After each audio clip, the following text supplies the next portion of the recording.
Report. This is Jason J. Lewis, the voice of Superman on Justice League Action. This is Mark Wade, writer of Superman Birthright. And you're listening to The Krypton Report. And you're listening to Krypton Report. Up in the sky, look!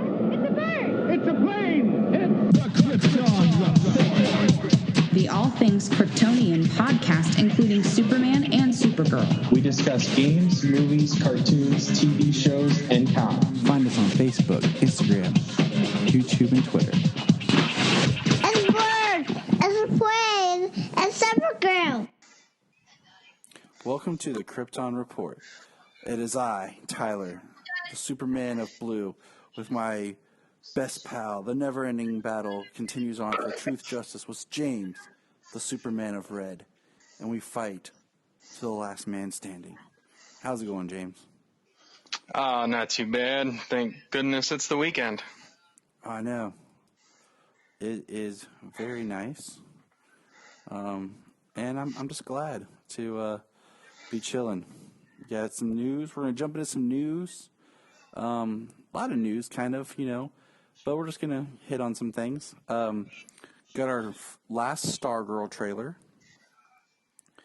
And the show's looking pretty good. Like, from things I've heard, I may get my wish with it being a little bit more of a family show. So that's nice. And it does have more of a family look to it. And Solomon's pretty pumped for it, actually. I'm definitely going to be trying to get Bella to sit down and watch it with me. She might like it having a young girl as the hero. Yeah, and I mean, she'll watch Supergirl with me sometimes, but Supergirl is still pretty slap you across the face with its heavy-handed messages. So I think it's a little too. I think it's a little too much above her. Hopefully this. At least from the trailers, it seems like it's a little more fun, and like I said, it's a young girl. She's like 15, so she may enjoy it a little bit more. It would be really nice. That's all I'm gonna say. And it actually premieres this upcoming Monday. On DC Universe, it does. So Supergirl's gonna wrap up on Sunday, and then we'll get. All that pretty much ends all the Arrowverse shows, but Legends. And then, according to DC Universe, it's about 27 hours from the pilot dropping. And who knows, maybe here in about 1 minute when the time changes, it'll be 26 hours till the pilot drops. So does that mean it's going to drop at midnight? It says 27 hours from now. Maybe they're using it closer to 10. I would say that's midnight. Like, midnight into Monday kind of thing, Yeah. Because there for a while it was like dropping like in the morning at like 8 a.m., 9 a.m., like Young Justice did. Yeah, Fridays it still releases at 9 a.m. That is still the time. Harley Quinn drops at 9 a.m. So actually kind of trying to see here, give it the real time as we're recording here when it becomes 10 p.m. and see. So, yep, it just changed to 26 hours. It's going to release. It seems like it's going to release at midnight, 12 a.m. on Monday. That's cool. Yeah. That's cool. Maybe stay up real late and watch it. Yeah. I'm gonna just because I have to be to work Monday morning, that doesn't matter. I'm going to crack open a cold one. And by cold one, I mean a new, fresh, delicious, sparkling water. Yeah. Well, that's what Tyler drinks now. That's what Tyler drinks now? It's helped me kick my Coke habit. By Coke, I mean that's good. Coca-Cola, for those people out there. Phil? Tyler's not into the hardcore scene with his children and stuff. Maybe once before, but not these days. I was never hardcore, man. Honestly, I mean, you know what? Honestly, I don't know. Yeah. I was never hardcore. But let's see what else we got here. Well, I'm drinking my you crack open your sparkling water, and I've got a a mixed drink of Scotch and Diet Coke. Nice. Yeah. If I drink any adult beverages, it makes me tired. It calms me down, and I'm already ready for sleep, period. I got too much to finish. So, Supergirl, the comic, in its current run, will be ending with issue 42, but they're releasing the last 2 issues digitally and not waiting for print. It's kind of sad. Like, I feel like in the comics, they never know what to do with Supergirl, and she always gets these short runs. Like, she's one of the most convoluted characters in all of DC. Yeah. And you'd think just with this kind of new way to go, the different route they took her, the other half of the story of the killers of Krypton and stuff like that, like they would have done something a little more, would have been able to continue, because she definitely kind of stood on her own. But Come on, DC. hard. Do better to that. Yeah, I agree. Moving forward, if anyone hasn't heard, we've been talking about it online, but not our Superman, I wish it was, but on Tuesdays, DC's doing their DC Tuesday, the digital first, Superman, Man of Tomorrow. Great book. Probably my favorite Superman run since Rebirth ended. And we're, 3 books in? 4 books in? 4 issues in. I've only read the first issue, but it was still very good. The first issue is very good. The second issue is better. Is it? Okay. Yes. I haven't even gotten to start it yet. Literally on the first page. It's really good. The story, the character, the heart of the character was excellent in the first issue. And then just the way that he fought Parasite and what he did, it's like the Superman in that story is one of those immensely, just incredibly powerful versions of Superman. Just with what he did and how he fought him and how he made it like a stalemate the way it ended. I mean, I'm just enjoying the series. Like, I bought it on a whim. I'm not much for buying digital comics because I prefer to have the physical, and I'm not been one who, like, when they did those comics, like back when they'd sell them like in chapters, like 99 cents for like 8-page, 10-page comic or something, digital chapter. And I That's how didn't like season 11 was and how Injustice started. It's how I have the graphic novel for Batman Beyond with the Kyle Higgins' Batman Beyond, which was like a sequel to the actual cartoon series. It picked up where Terry McGinnis met Dick Grayson. And I bought that. But I just was like, man, I just felt like it was like, okay, 99 cents, I get this. But I was like, you know what? When they collected it and printed it, I'd rather have that. But this is different because it feels like a full book. Yeah, it's 24 pages. The first issue is 24 pages. That's a full issue. Exactly. And that's why I did the first one, and then I loved it so much I've just been buying them each week.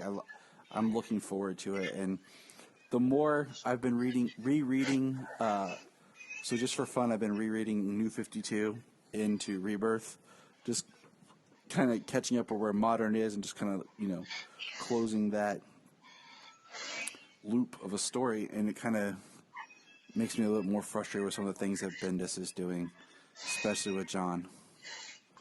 Yeah.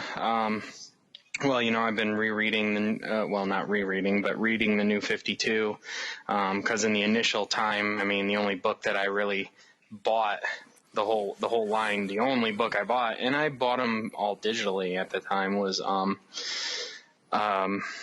Justice League, John's Justice League, and that's what I read the entirety. The only book I've read the entirety of its New 52 run. Now I've finished Superman, and I finished Lois and Clark, and I'm reading Action, and then reading Batman, Superman, and want to read Superman, Wonder Woman. Kind of get a whole New 52 Superman thing done, so I can go over there and talk with Connor, The Last Sons about New 52 Superman. Sounds awesome. Look forward to hearing that.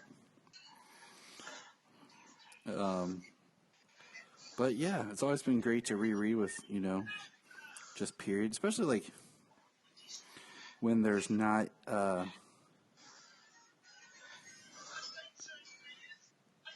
there's nothing new coming out. Yeah, it's a good time to read some old stuff for sure right now. But, so I've read comics on and off my whole life, and I've always been more of a media type person, movies, cartoons, things like that. So anything and everything that was always animated or movies, I went after. So I was always into that, and I didn't read comics until I was older. And so my jumping on point really was the New 52. And, if people are interested in comics and they haven't read comics before, Superman is 82 years old. That's a lot of history, a lot of stories. There's plenty of collected stories and graphic novels and stuff like that. But if you wanted to read a run and kind of not have a daunting task of trying to get caught up to something more modern and in canon, read the New 52. It's good. The heart of the characters are still there. It's all about, what you want, what you like. Some people don't like it. Some people love it. I like the New 52. Pretty much so far, everything I've read's been, it's varying degrees, but I've enjoyed everything I've read. I understand that. And it would be great if more people understood that too. But, it is what it is. But moving on, we got some more news. Let's see. This week we got the final episode of The Flash. Did you watch it yet, James? I did. I watched it yesterday. And we won't spoil or get into too much here. It felt, to me, I gave it some passes on some editing and stuff, choices because of, them stopping. What I wonder is, was this truly episode 19? Or was it partly what they were going to do for episode 19 and then some scenes and stuff from a future episode that they had already filmed that they weren't going to use? 'Cause I think they had filmed more. I know that The Flash, Supergirl, and Batwoman had all were at different degrees in filming. Like, I know for a fact that Supergirl was on episode 20 when things shut down. So their episode 19, which is going to air this coming Sunday, is going to utilize footage from that episode into it to make the finale. Flash, I don't know where it was in production when it shut down. Yeah, I assume that when the shutdown finally came around that, that they're at least a few episodes ahead on filming, so they were probably pretty close to finishing up the season. Well, they had a 22 episode order. Did they? Yeah, they were going the full 22. Okay. Well, I still pretty much assume that this was episode 19. Mm-hmm. And they stopped showing a couple episodes for a few weeks, and when they shut down, they were probably in the midst of filming like the penultimate, if not the finale episode when it was shut down. So it really makes me wonder, like, if there's footage that we haven't seen, they're going to wrap into the next season, or in what footage, like you said, they stopped showing episodes for a while, and then came back. It makes me wonder if all those episodes were kind of blended and changed and altered to try to build some sort of a conclusion to this season. Well, you know what they did and what they did make as a conclusion to this season. You know, there was some, but honestly, unlike most of the CW shows, like they give a tease kind of for the next season, but they typically wrap up the season arc, as it were. So, and granted, they got a really early renewal. Since everything got renewed so early, I feel that maybe that gave them the idea, like, okay, we're coming back, so we don't have to. You know how shows used to end. Shows used to end on a cliffhanger so that, you know, you'd come back when the season started again, when the new season started. TV doesn't really do that anymore. But I mean, I will say that's what they do. You have to come back to continue what's happening. So I think maybe the renewal plus the shutdown, they're like, well, that's what we're going to do. Yeah. And that's fine. So I look forward to rewatching The Flash. Let's see. Wednesday, it should drop on Netflix. Yep. And just kind of rewatching the season. Speaking of the shows, we learned the good news. The good news is that Superman and Lois is going to series and will premiere in January of 2021. Which is crazy because the show was first announced in the fall of 19. Like, it was when we got the announcement that this would be a show. So sounds about right. Before Crisis, we knew that they were going to do a Superman and Lois series. And we know that it's going to air in January. But what we've also learned is that all the Arrowverse / CW, all the Arrowverse shows for sure, will premiere in January of 2021. So, Flash, it's now May. We won't see the next Flash until 2021. That's crazy. We also learned that Supergirl, and I think, is it Supergirl and Legends? I believe so. Will both premiere in mid-season. So that kind of means, if we think about it, that when this next episode of Supergirl airs, the finale of this season, it could be almost a year until it's back. Because I'm going to guess if all the seasons kick off in January, it'll be like April. What could be the mid-season.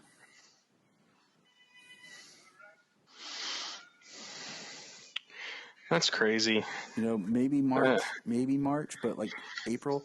And so are they going to run through just like... Well, I'm thinking about... How many episodes is it going to be and everything, too? Well, I mean, you think Legends premiere... Legends is, 18 episodes? And they filmed all of Legends before it even started airing. And they premiered in January.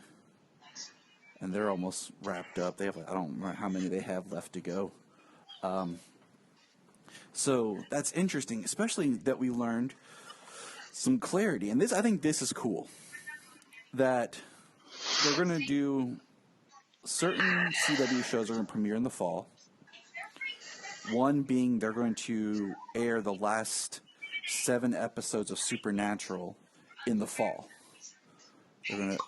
They filmed, I think, 5 that are in some form of post-production, and they had 2 more to film, and they're going to do the last 7 in the fall to finish out that series. And then, during the fall is when they're going to air Swamp Thing that was on DC Universe. I'm almost surprised that they haven't decided to push Stargirl on the CW to the fall.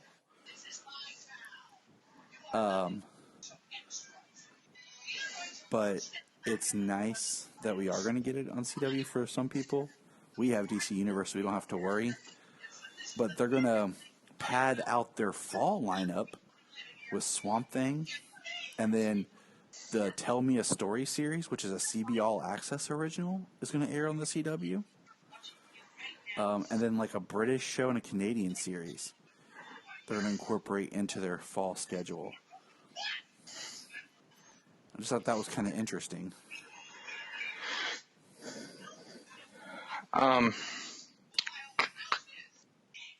Well, I mean, I don't know. I'm looking this coming up season, just the way they're dropping everything. It's going to be different. I mean, we're in the streaming age, and they still have appointment television, and then the shutdown and everything. It's created a whole new beast out there. Mm-hmm. So it's interesting. And then they're talking about the crossover for this year being small, which it should be, you know. But I've heard rumors that it might be something with Superman and Batwoman, which sounds stupid, actually. But yeah, I don't expect a grandiose crossover. I think, you know, something small, and for it to be the event crossover, it at least has to be all the shows. You know what I'm saying? Yeah. Because I mean, honestly playing like crossover wise, mm-hmm. I if they're gonna do crossovers, I'd rather them do like, okay, like, so say it's crossover time. This episode is gonna, you know, this show is gonna cross over with this show. This show is gonna cross over with this show. It's crossover. Everybody's gonna be doing something with somebody else, but it's not gonna be every show coming together. You know what I mean? Like, instead of what I think they should do this year should be like, you know, crossover week. Flash and Black Lightning are gonna cross over. You know, Supergirl and Batwoman. Supergirl and Batwoman are going to cross over. Who knows? Superman and Legends are going to cross that would over. Be awesome, because it's like the most unexpected thing possible. Yeah, they're all doing something. It's crossover week. It's not a crossover event. It's crossover week. That's what we're going to do. You know, so 2 episodes of each, like the Flash and Black Lightning episode. The Flash episode, Black Lightning is there. Black Lightning episode, the Flash is there. Same thing with the other ones. You know, the Batwoman episode, Supergirl is there. The Supergirl episode, Batwoman is there. You know, just each one has a 2-episode arc that just 2 shows are connected. Like, not the entire thing. You know, not everybody has to come together in the end. Yeah, I can see that. I just think the idea, unless they did something where like Batwoman, Supergirl, Superman all cross over together, you know, and that's when we get the storyline of where Bruce is and what's happened to Bruce. Oh, right. Then I just don't see why you would want to put Superman and Batwoman together. That just doesn't sound like it's going to work. But right. Well, if they do a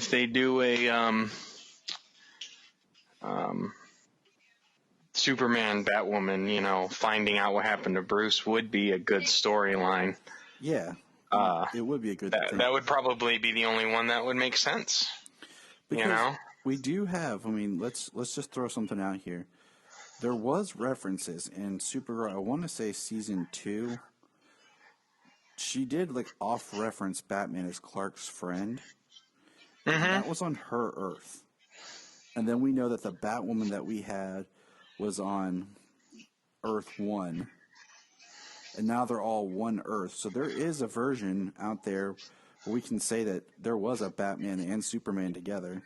I was going to say, I would assume that even come this Earth, that, say, 8+ years ago, when Batman was doing his thing and Superman was doing his thing, they had crossed paths and done some stuff.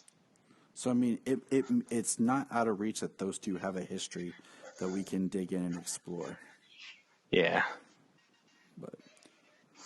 So that kind of wraps up news and thoughts and just what's going on. I mean, it definitely shifted our schedule of things that we had planned in the podcast and opened up a couple of months worth of episodes now that we're not going to have the shows coming back. But that's all good because there's plenty of super stuff to always talk about.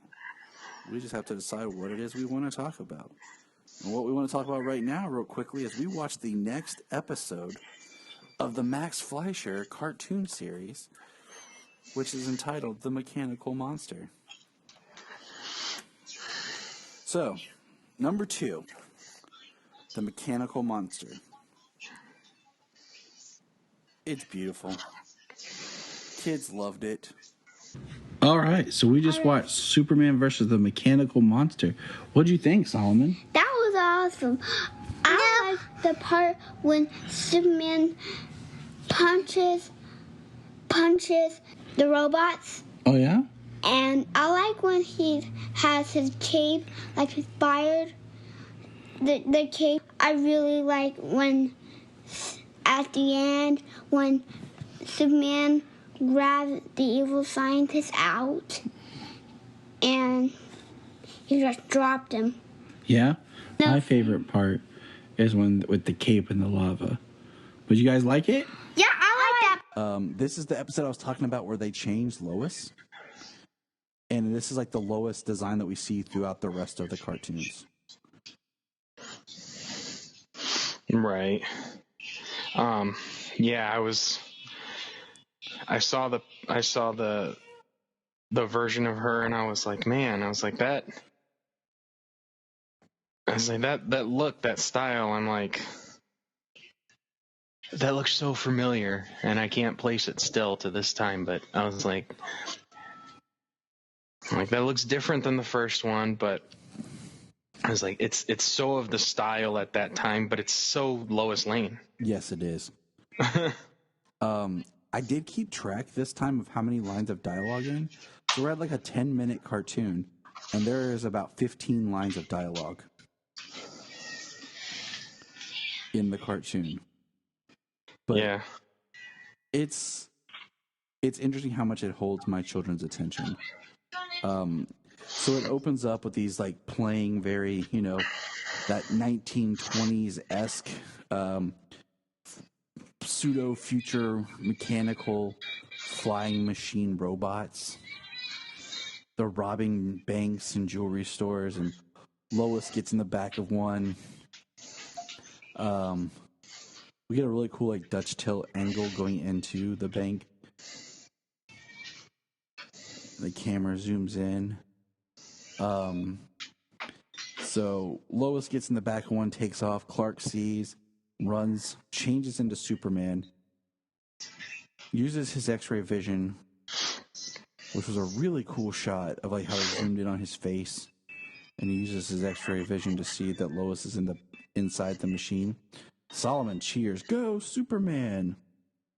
Yeah, that was pretty cool. The way he like closes and opens his eyes and then X-ray vision. This one gets this is one that has one of the famous images of Superman fighting like in power lines, all like wrapped in power lines.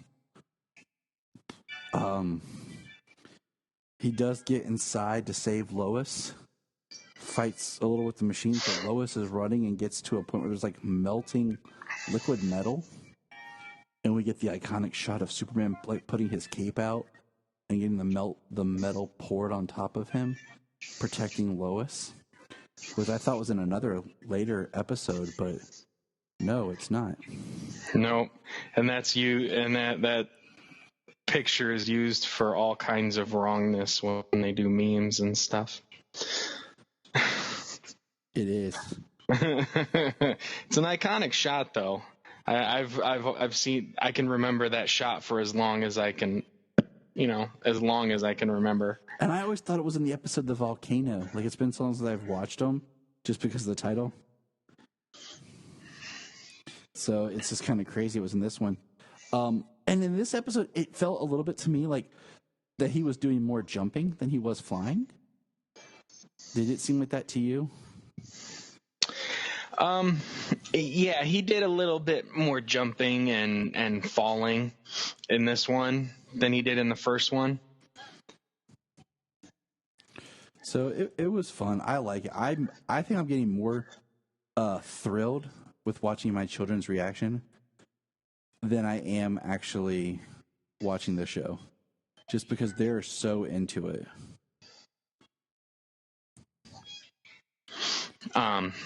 Jimmy was sitting here with me. My daughter's at her friend's house tonight. But Jimmy was sitting here with me, and he watched the Fleischer cartoon with me, and he was like, "Oh, I love Superman." He was like, "Yes, child." So He said, "I love Superman like you love Superman." I said, "Yes, we do." my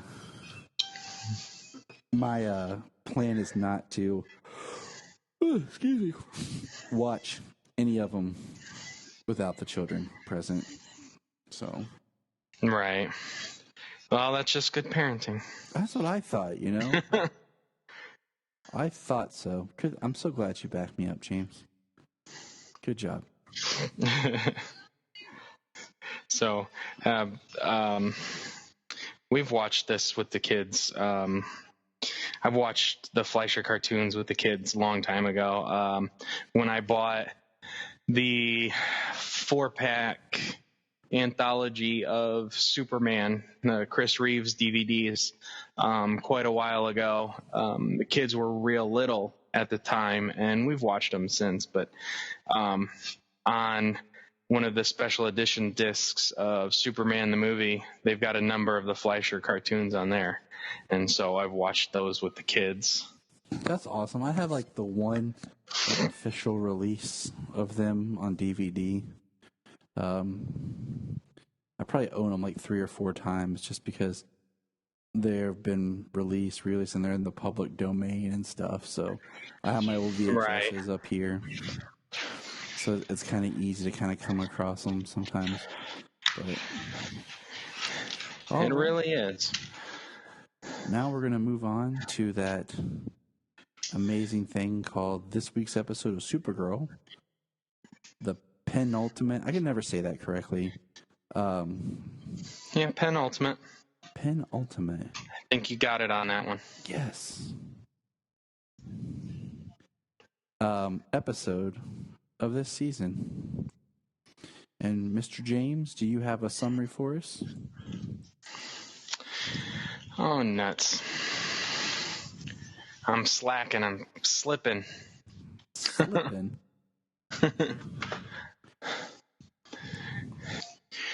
Supergirl and her team go head-to-head against Ramakan and Leviathan.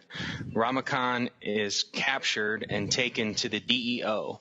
He tricked them so that way he could acquire kryptonite given to him by Lex Luthor and destroy the DEO. Lena and Lex join forces to protect Project Non-Necheri when it fails inside of the prison, leaving the 2 siblings in serious danger, period. Lex knew the project was going to fail. Of course he did. Yep. So let's get into this episode. I feel like a lot happens in this episode, honestly. It's like a lot happens, but nothing happens, kind of. But I mean, it's sort of your typical penultimate episode where a lot happens, but it also sets up what's going to happen in the next episode. You know, there's a lot that happens, but it's pretty contained because what happens has to lead into next week's episode for resolution. And I don't know if I'm super excited about next week's episode. I know it sounds horrible, but like, I don't know. I feel like Leviathan's been weird. I don't know. I feel like ever since on a lot of the shows, I've just felt like a little distance with the stop and go of all the breaks after Crisis. And I just really wanted, I don't know, more, I guess. I think the breaks in the scheduling has definitely put a halt on a lot of things. Part of the reason Crisis lost momentum because it took a month off in between, and it was probably beneficial that they put it all out on one night, like boom, episodes 4 and 5, like your conclusion to Crisis, to bring people back in one night, like one night only. Let's do this, and then all of the breaks that they take. You get so many breaks over this season, holidays and Super Bowl and sporting events and March Madness, and like you typically get a lot of breaks come the second half of the season. But they came, I don't know, it just feels like they came back, they took time for the Oscars, they took time for the Super Bowl, then the COVID thing started. I feel like I lost momentum, and like maybe because there's so much real life craziness that I just couldn't focus on them, and which is weird because usually that's where I'm at. Like we watch these shows very to escape, but you and I watch them because we do this podcast. Like we watch them with detail, attention to detail. So the fact that I'm feeling like I don't know what I'm looking at, I don't know, it's crazy to me. But well, definitely the breaks. You forget so much. It feels like you have to watch a couple of episodes just to get prepared for your new episode because it's felt like it's been so long. You get 1 or 2 episodes and then you get a 2-3 week break. Then you get another 1 or 2 episodes, 2-3 episodes, and then you get another break. So much time off. And then, definitely the COVID thing. And then even, part of the issue this season with all of these shows, I feel, is Crisis kind of, they put them all on one Earth. They're all dealing with an aftermath, some things that have changed, not everything that turns the shows upside down, but some things that have changed because of Crisis. So you're trying to see what's changed, and you're trying to, how does that fit and build with the continuing story? And then you're getting so many breaks, and then of course the pandemic, which we have no control over, but it's just like there's a lot this season, and you lose with all that breaks and everything. They just lose a lot of momentum, and you have to rewatch and stuff. Like this season of shows, you almost have to go back when they drop on Netflix. You have to go back and rewatch the entire thing because you're like, I know I missed stuff. Mm-hmm. Like you said, they put them all on the same Earth, but I almost feel like Black Lightning should have, his season should have concluded. Like they should have just reworked stuff with the crossover episodes, where it kind of ties into the crossover, like the ones where Jennifer was feeling the multiverse and stuff. I think that could have been pushed to the end, because when he goes back and he has to fight to save Freeland, dude, one phone call to Supergirl and to Barry, you could have cleaned Freeland up from the ASA in no time. Right. We've had very little, we've had nothing between Barry and Kara. But when we got the little hint at Batwoman, because Kara Danvers wrote her Catco monthly magazine article about her being a lesbian that came out the day after she decided to do it. So right. But anyways, so we had those little hints. But yeah, it feels very kind of like a letdown almost. So yeah, that's that's government agency kind of thing. That's kind of the way they're doing it on Black Lightning. That's kind of a big deal, that if you could bring in a friggin' speedster and a Kryptonian by a phone call,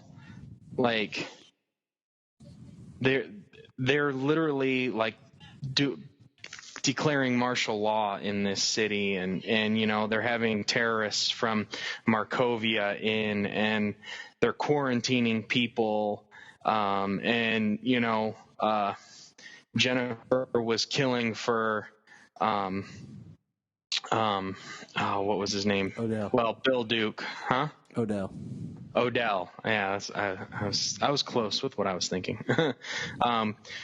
Jennifer was killing for Odell. You know what I mean? Like, she's firsthand knowledge of how disgusting of a person. You know what I mean? Mm-hmm. How much he's abusing his power and stuff like that. Like, yeah, that was a big thing that could have definitely used a hand with. I almost feel like Flash has been the only series I really felt that's had the biggest effects from Crisis, and then the next would be Supergirl with just the Lex Luthor story.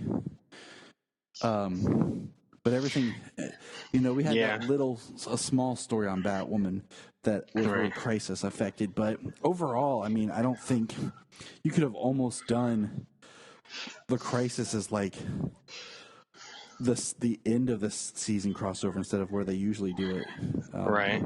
Well, for Supergirl, actually being on an Earth now with all of her super friends, surprisingly very little has changed with the regard of her and her character and her friends and the way the world works.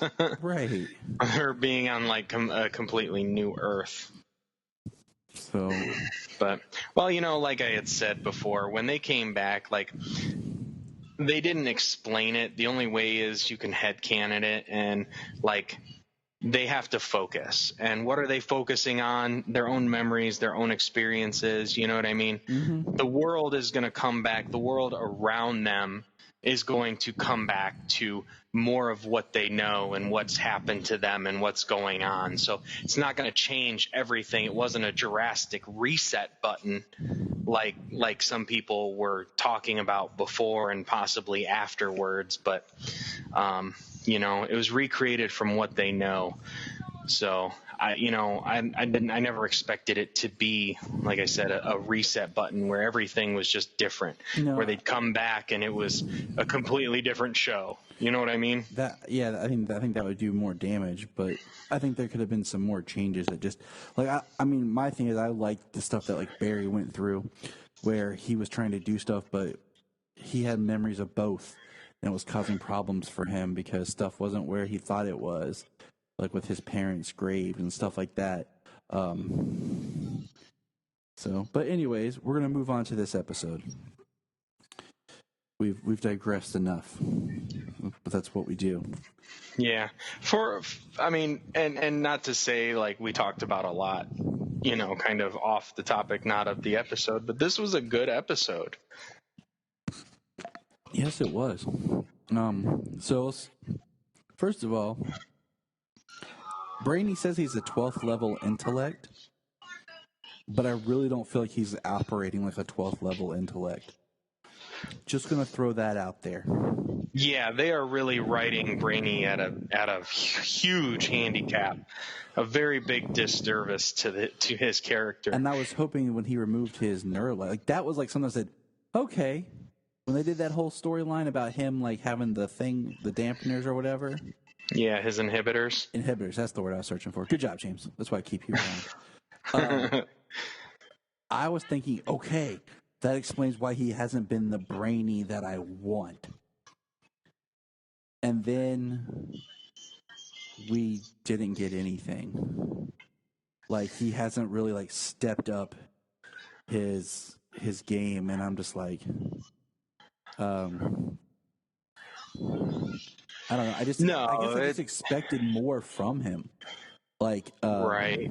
Well, Lex Luthor is how many steps ahead of him? Is on top of him. Lex Luthor is manipulating and controlling everybody, including him, and he can't even see it. Like, because he believes Lex Luthor is smart, and Lex Luthor and Brainiac are on a similar level. But Brainiac is even more intelligent because he's got generations worth of knowledge inside of him. So he's, they're both 12th level intellects, but Brainiac has such an expanse of knowledge that he shouldn't be 5 steps behind Lex Luthor. No, he should not. And he is. It's ridiculous. Yes, it is. And it's upsetting because, and that's why, like, when they did the inhibitors, I was like, oh, okay, this made sense to me. Okay, why he was not where he should have been. But I don't know. Well, it's so they really haven't written Brainy the way he should have since his inception on the show. Yep. I mean, they gave a reason to why he was like he was, and it was because of his inhibitors. It kind of made him kind of the way he was, and then he takes them off, and then he's this. But what is he now? Like, he's still not Brainiac. He can do massive computations in his head. He's not just a giant calculator. Mm-hmm. He's not a living calculator. Like, he's a 12th level intellect with generations and hundreds of planets and galaxies worth of information inside of him. Like, they are really, he is like we thought, like, John Jones was neutered for the first few seasons. Like, Brainiac is like nothing compared to what he should be.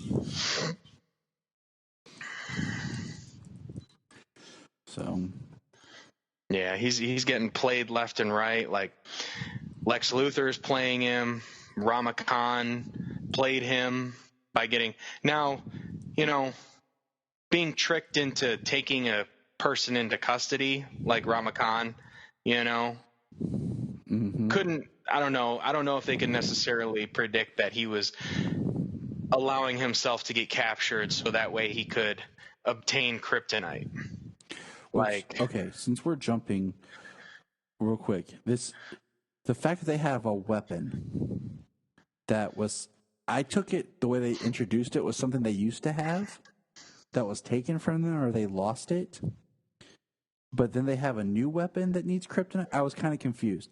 Like, was the staff is what Lex gave to them, or was it something else that needed the kryptonite that Lex gave it to them? Because it kind of felt like they had a weapon, they lost it, they got it back because Lex had it, but it needs kryptonite to power it. And that doesn't make sense if kryptonite's not been around. So how would it power? You know what I'm saying? I was a little confused.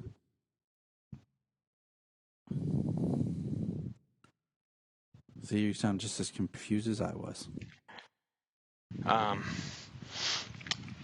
So I don't know. By the end, it kind of makes it seem like Lex was letting him come to get the kryptonite. That's what Lex made it seem like at the end. Right. There was a lot of kryptonite at the DU. Right? Like, he pulled a mound of kryptonite, like, yeah, King of the Hill type kryptonite. Like, he could stand on the top of it and, like, with his staff and create all his quakes and stuff. I mean, it was pretty wild how he destroyed the DEO, though. How many seasons now have we been saying since season 3 that they should eliminate the DEO? And I think it's happened. Yeah, and I'm glad about it. Like, just because the show needs a little bit of a shakeup.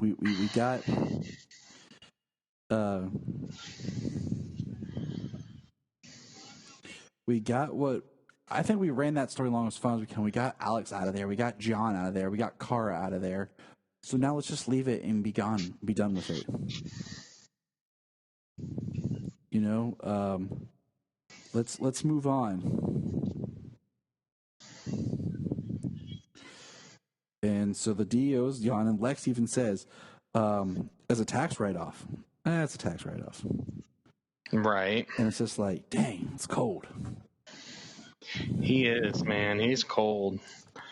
Well, if the last couple of episodes didn't prove that, I mean, what he did to Eve, and then this episode, what he did to Lena, Okay, so let's pause real quick. So we learned that Nonna Cherry, which is the worst name ever, failed. It just keeps failing, and Lex basically blows up at Lena. It basically tells her, "I knew it wouldn't work. I knew it would fail." But you had to see it for yourself, and you had to see the depths of humanity for yourself. And in some respect, I think that's Lex being genuinely true to her. Like, it's him being honest with her. Like, he didn't have a underhanded plot for her, is in the Lex sense. You know what I'm saying? Yeah. He genuinely needed her to see her own failure because she wouldn't believe him otherwise. Or she might not join him otherwise unless she had to experience it for herself. And that was his kind of way of saying, okay, you see, now join me and let's do this together. Mm-hmm. It was a great scene how he just went off on her and kind of released it was. How legs. Dare you? The way he yells at her.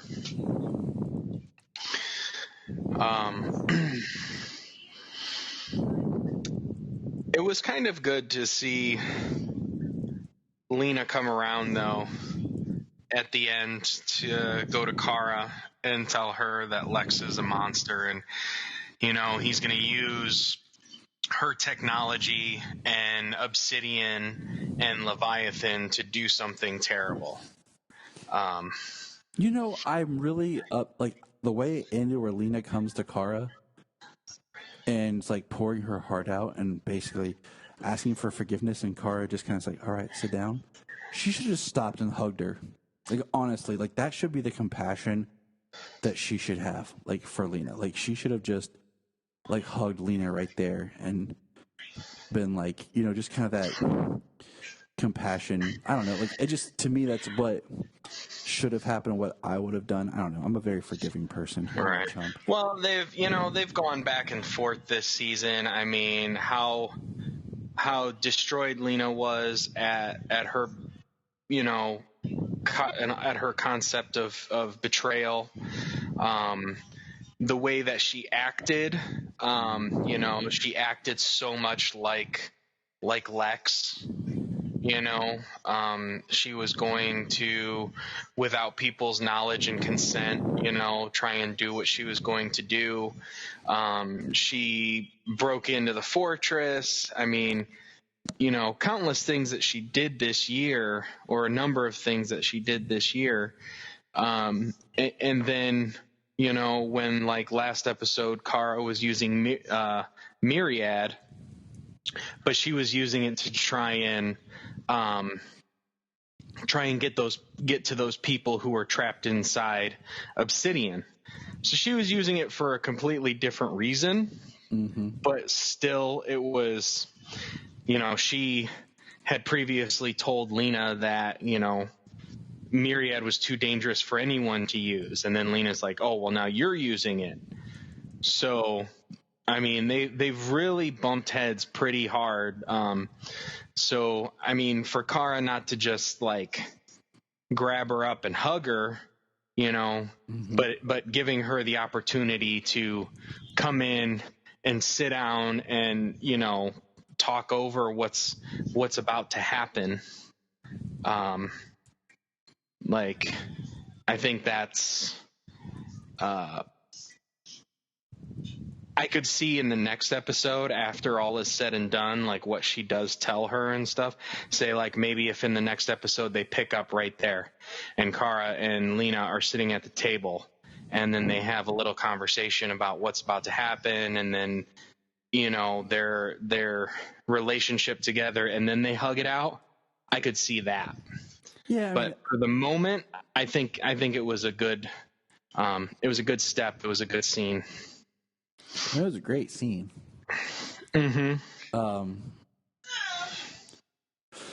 I just expect more from Supergirl.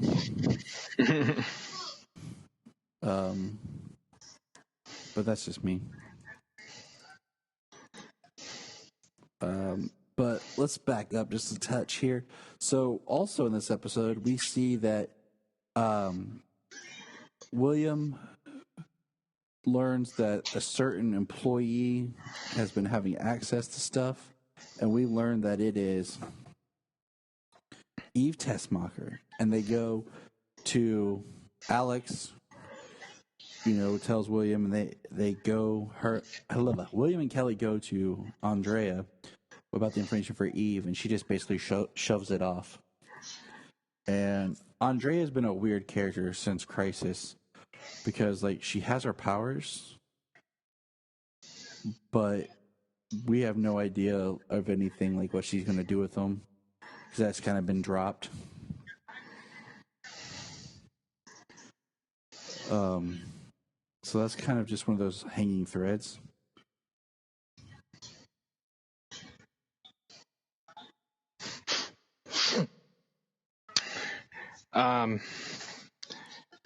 Yeah, Andrea is just...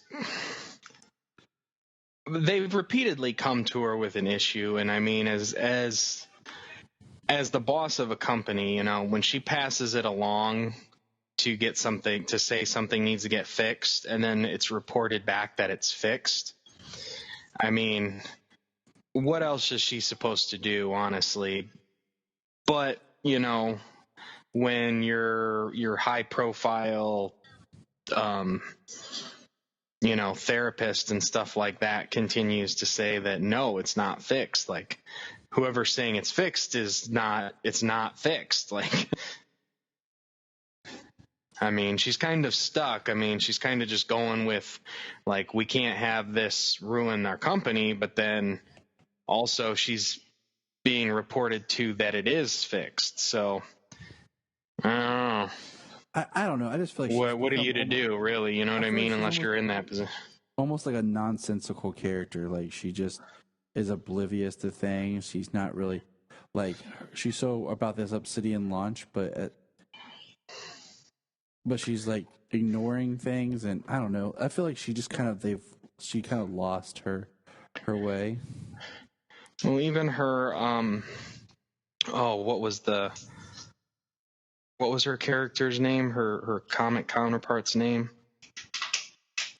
Oh, I'm drawing a blank. Yeah, me too. Yeah, that.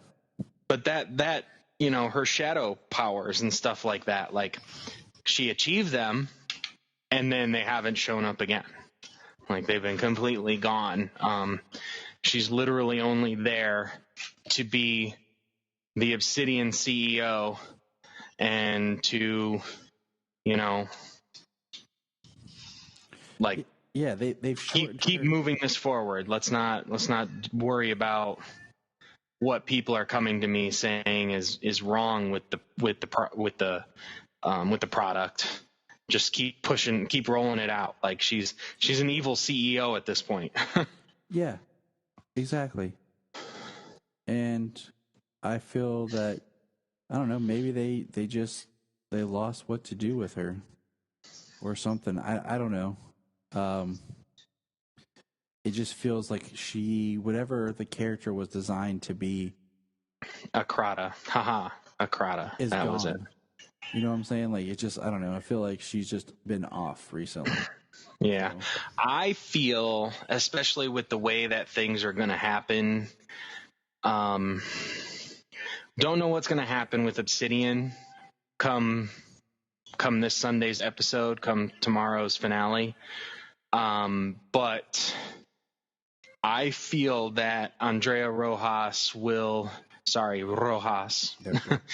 be, yeah, I knew you were going to call me on it.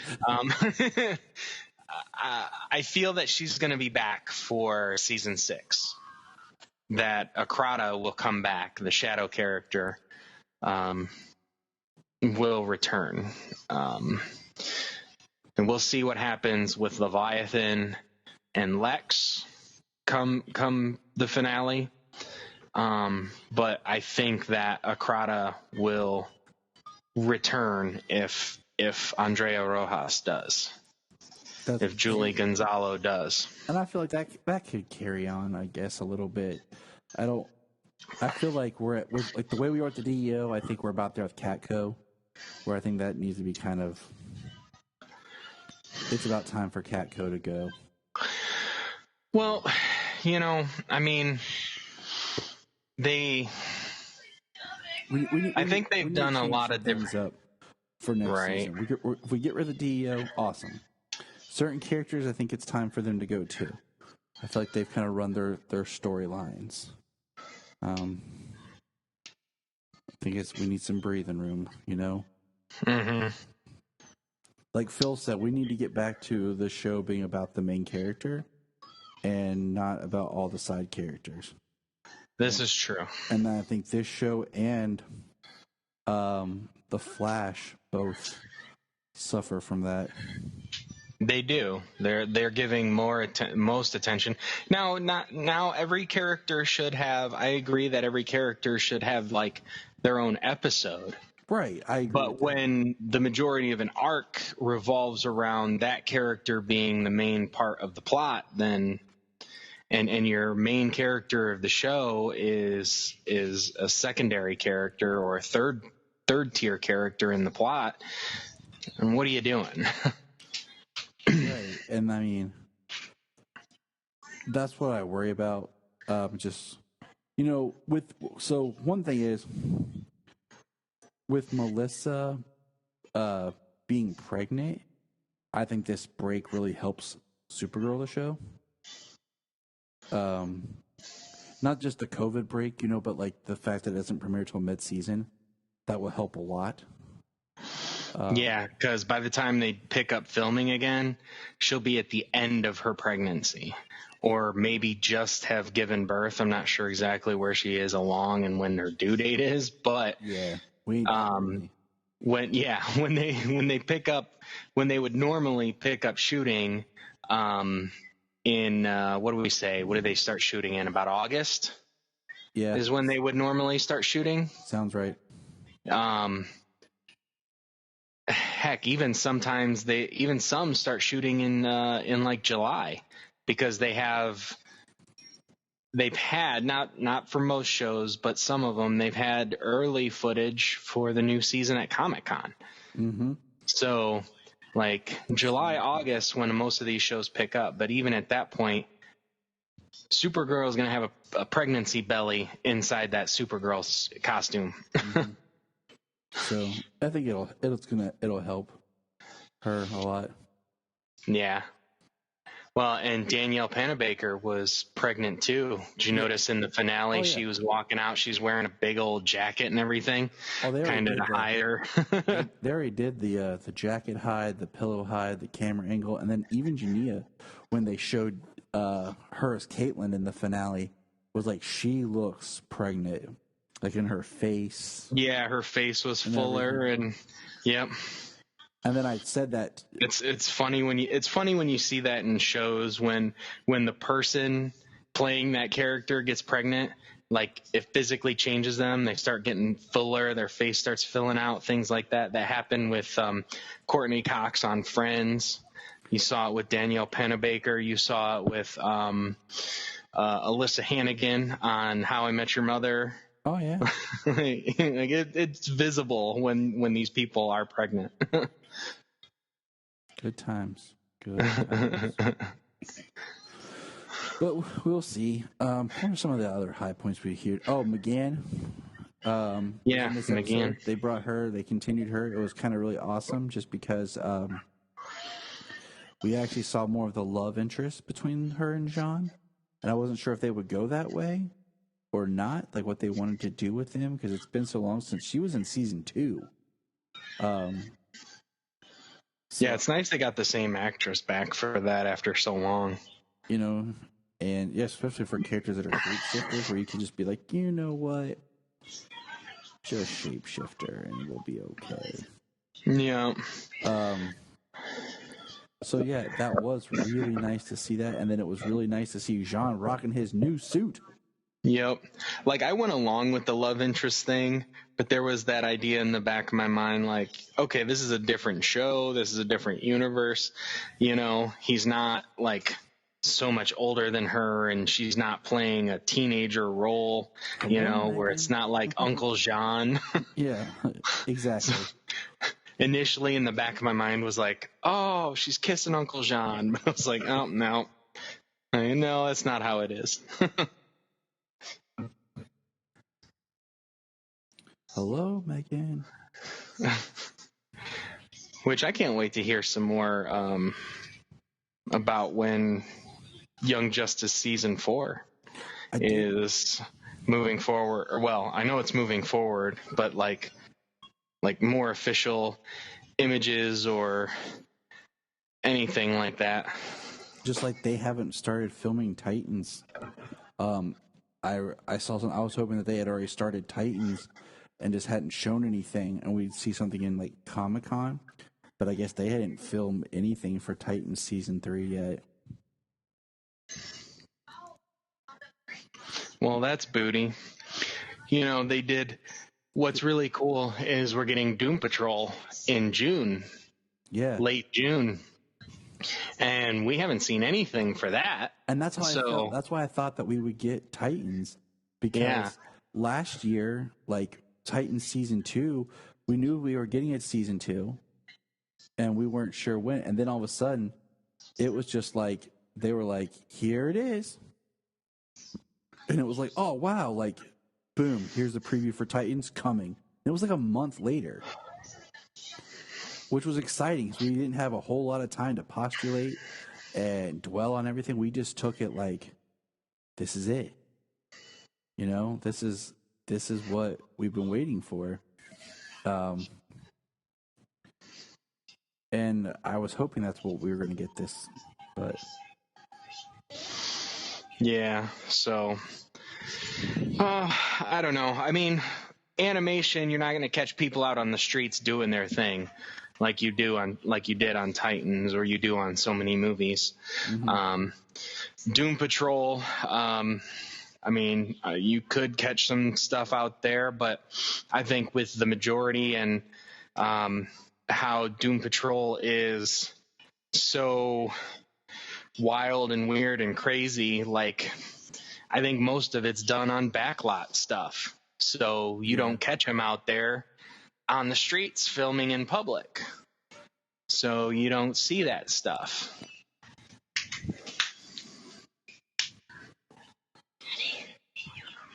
I agree. Hey, Sean Astin was back in this episode. He was. Freaking Samwise Gamgee. The unsung hero of the Lord of the Rings.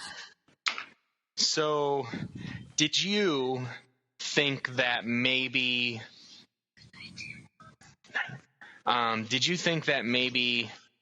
he is part of Leviathan, just kind of the way, like, they were getting close and then they would get chased off? Yeah. You know? I felt like something was up because, one, I feel like there's more people in Leviathan than we know about. Yeah, I think somebody's still in charge that we haven't seen. The way he walked off screen and then re-entered screen was awkward because he walked off one direction and came back from the other direction. The way he's like, oh yeah, the private access, I'm getting denied. I'm like, wouldn't you have like full access? Like, or we didn't get a scene of him like being denied. You know what I'm saying? So that felt fishy. And then like the private collection was in the basement in this weird like hallway. You know, the whole thing felt like he was luring her to something. So I don't know. And then the way they get attacked in the hallway, and then like they run out and are hardly pursued like on the way out. And then and they get out scot-free. And then the clincher of all of it, James, you know what it was? He called his wife from a payphone. Right? I looked at Gene, I was like, where did he find a payphone? Like, and that's how he called his wife? He didn't pull his cell phone out of his pocket? Right? Like, I was just like, wait a minute.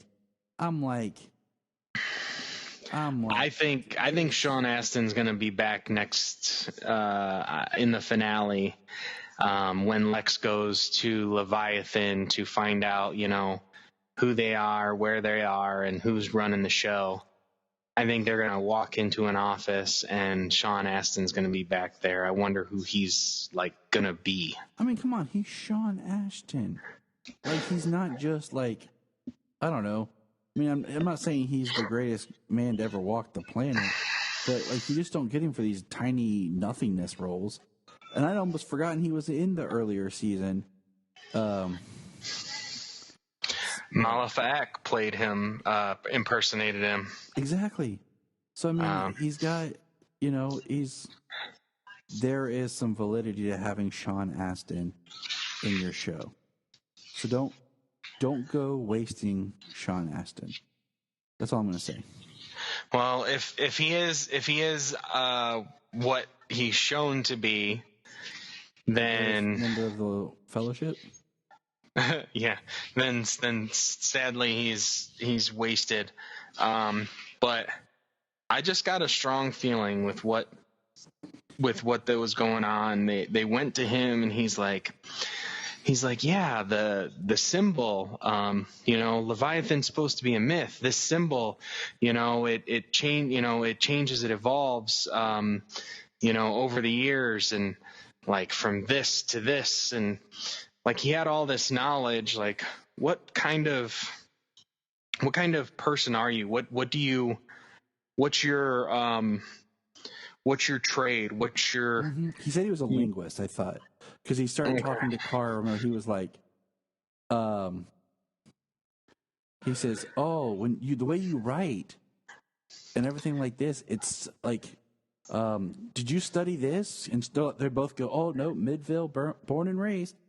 And he's like, well, you just sound so much like this. You speak multiple languages. And, the way he was kind of talking to them was so... Right. It was just one of those I think I must have missed that little bit of the interaction. It was interesting. It was enough to make your head pop up and go, okay, something's up. Yeah.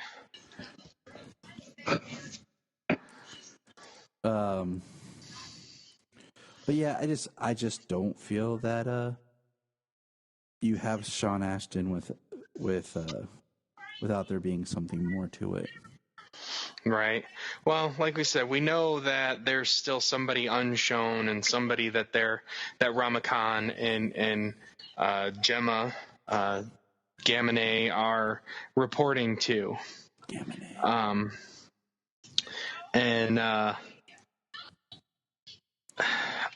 I think maybe we've seen that person and we don't know. Because it makes complete sense. Yeah, we've seen that person, and it's going to be a reveal that this person was, there the whole time. And I'm completely on board with this theory. James, you've completely changed the way I view the world right now. Well, that's what I'm here for. Good. But yeah, it makes sense, because he goes, I couldn't access the files, especially when I used the term Leviathan. Yeah, they turned me away immediately once I said Leviathan. And I'm just like, okay. But it's so the term Leviathan and the mythological connections that it has, that's public knowledge. All of a sudden that is... in this world, Leviathan is just this cult group. It doesn't even matter that it's in used in the Bible. Doesn't matter that it's the villains that Sam and Dean fought. Exactly. Because we know that Supernatural, the TV series, in this universe, because the episode of Legends, they talk about watching Supernatural, the show. So you can't tell me that. Yeah, Leviathan is a lot more than just this single group name. We also know it was a waste of our time reading Event Leviathan. So Yeah, it was a 6-issue game of Guess Who. Of nothing to, hey, here's someone you never really thought knew or anything about. Yeah. But all right, man. What are you thinking? You think we covered it all? You think we got it? I think so. It's kind of like we said at the beginning of it, it's a lot happened, but it's still a lot of setup for what's going to happen in the finale. And we'll find that out tomorrow. Luckily, with this discussion and some of our ideas, we don't have to wait too long to figure it out. Hopefully we don't have to wait a year to figure out anything. Right? But just remember, good we are going to have to on The Flash. Oh, man. But but at least it comes back in January. But we will see.